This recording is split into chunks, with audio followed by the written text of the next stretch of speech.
that will be named, okay, as regards carboxylic acids. Now, these carboxylic acids are what they are because they have a carboxyl group. I said initially that they have a carboxyl group, and this carboxyl group is COOH.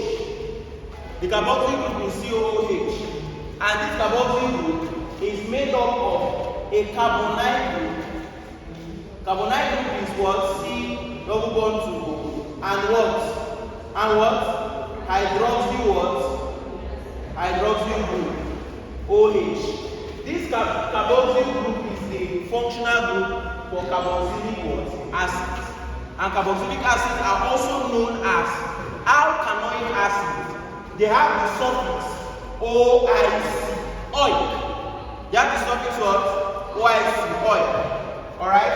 So we have 5 structures here that we'll be naming as regards carboxylic acids to help us to appreciate carboxylic acids better and have a better knowledge, better understanding of what carboxylic acids are.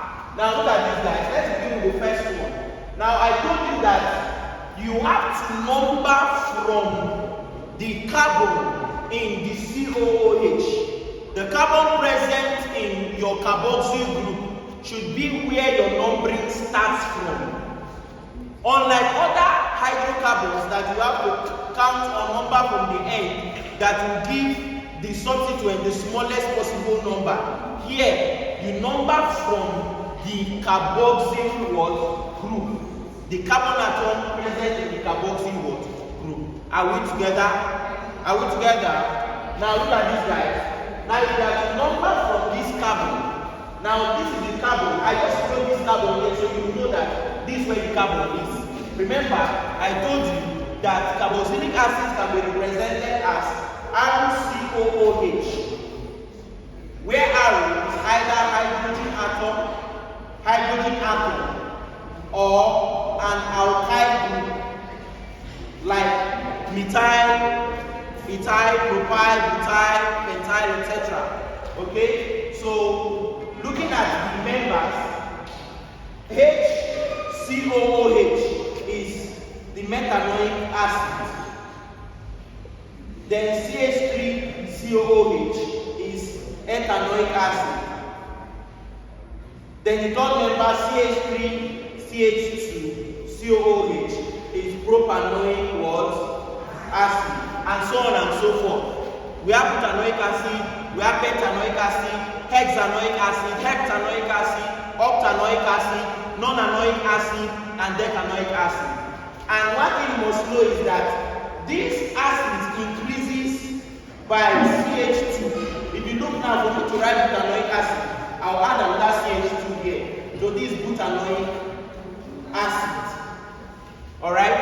So these are the first few members of the alkanoic acid series. Alright? So like I said, we'll be naming these structures. Alright? Right away.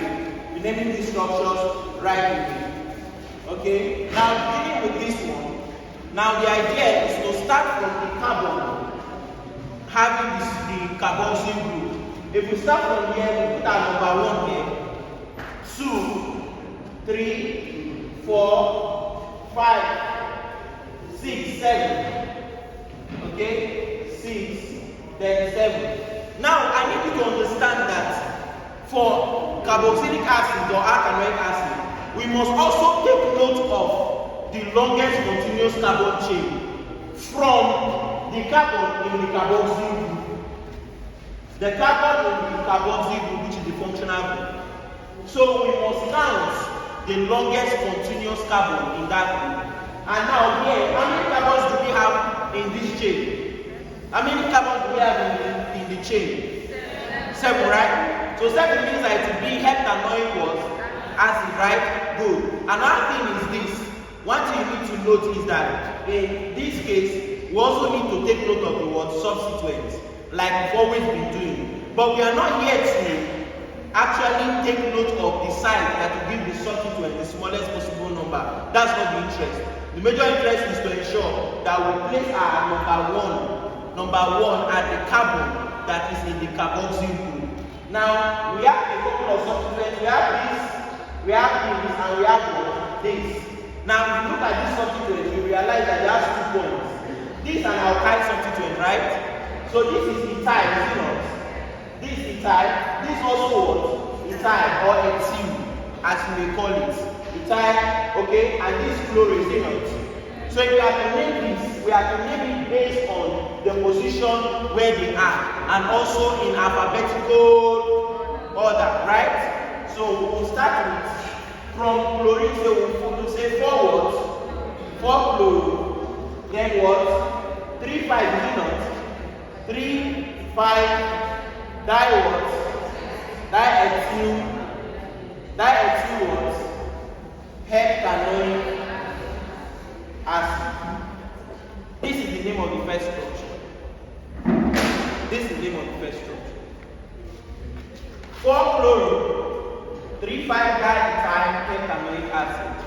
Okay, is the name of the first structure we have there. Because ethyl is at carbon 3 and 5. Chloro is at carbon 4. Okay, so 4 chloro, 3, 5 diethyl heptanoic acid. Let's move to the second structure. The second structure, we still have to place our number 1 here at this carbon.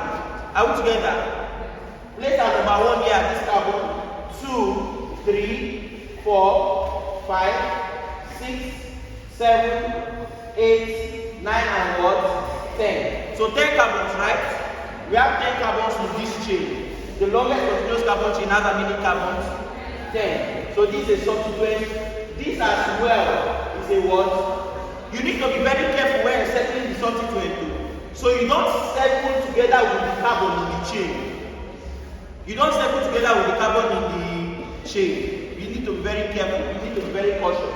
Alright? So we have just 2 substituents. No, we have another one here. Alright?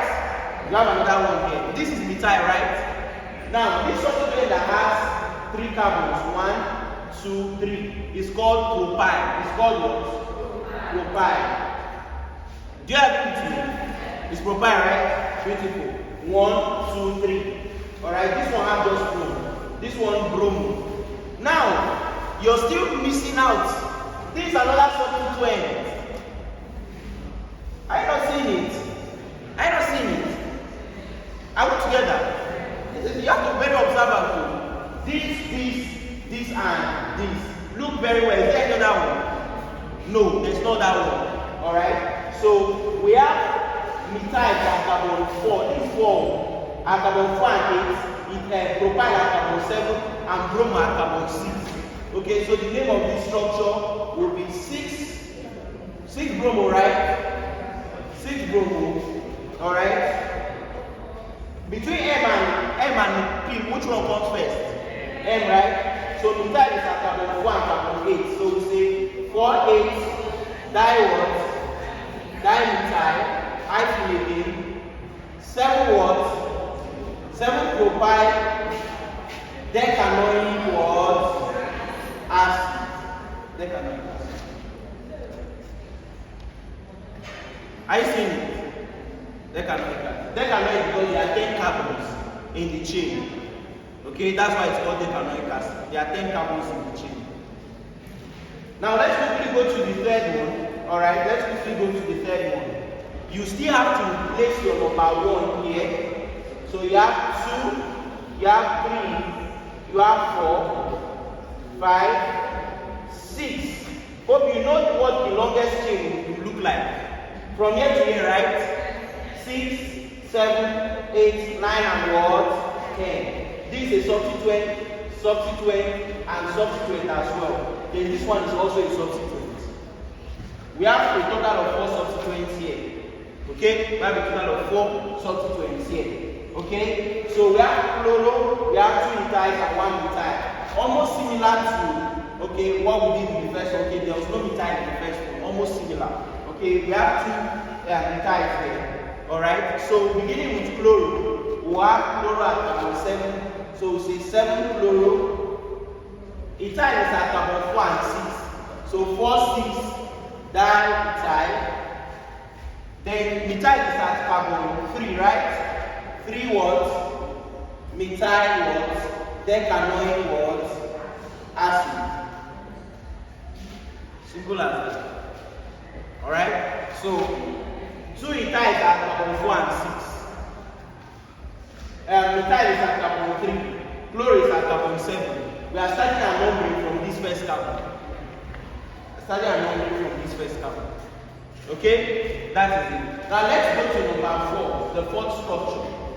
The fourth structure, we'll start our numbering from here. This carbon 1, 2, 3, 4, 5, 6. No, 6 here, right? 7, 8, and 9. You have to be very careful. Okay, this carbon 3. 1, 2, 3, 4, 5, 6. Then we have, let me clean this. We have carbon 7 here, carbon 8, and carbon 9. Okay? Then if you look at it, we have how many substituents here? 1, 2, 3, and what? 4. Now I told you in the class when we looked at alcohols that OH can be a substituent. When there is a hydroxyl group, different hydroxyl group in a carboxylic acid structure, that hydroxyl group becomes a substituent. Okay? And that substituent will be called hydroxyl, no longer alcohol. Because alkanoic acid has precedence, has superiority over alcohols. So whenever a hydroxyl group is present in a carboxyl group, different from the one in the COOH, it becomes a substituent. Alright? So naming this structure, we have to do it in alphabetical order. We start with bromo, so we say 3 bromo, right? Which other thing? The type becomes hexagonals. Then 2 what? 2 ethyl. Then next will be what? Hydroxyl. 4 what? 4 hydroxyl. Then what? 5 what? Methyl. Non-anoic what? Acid. Okay? Non-anoic acid. Still in alphabetical order, as you can see. 3 bromo, 2 ethyl, 4 hydroxyl, 5 methyl, non-anoic acid. If you look at it very well, after non-anoic there is a space. So you don't write the non-anoic acid together. Just write a space, non-anoic, then space acid. Unlike general rule that you should not what give any space, and it should all be in lower cases. Alright? Here you have to leave a little space to write your acid. Okay? Leave a little space to write your acid. So please, I would want you to try the 5th one. Alright? You try the 5th one. So basically, this is the step, or this is the pattern in naming carboxylic acid structures. Okay? So please don't forget that you have to start from the carbon containing the carboxyl group. That carbon in the carboxyl group, that's where you start your numbering from. When you have OH in the structure, that OH is called hydroxyl. Okay, and you know it has to be named in alphabetical order.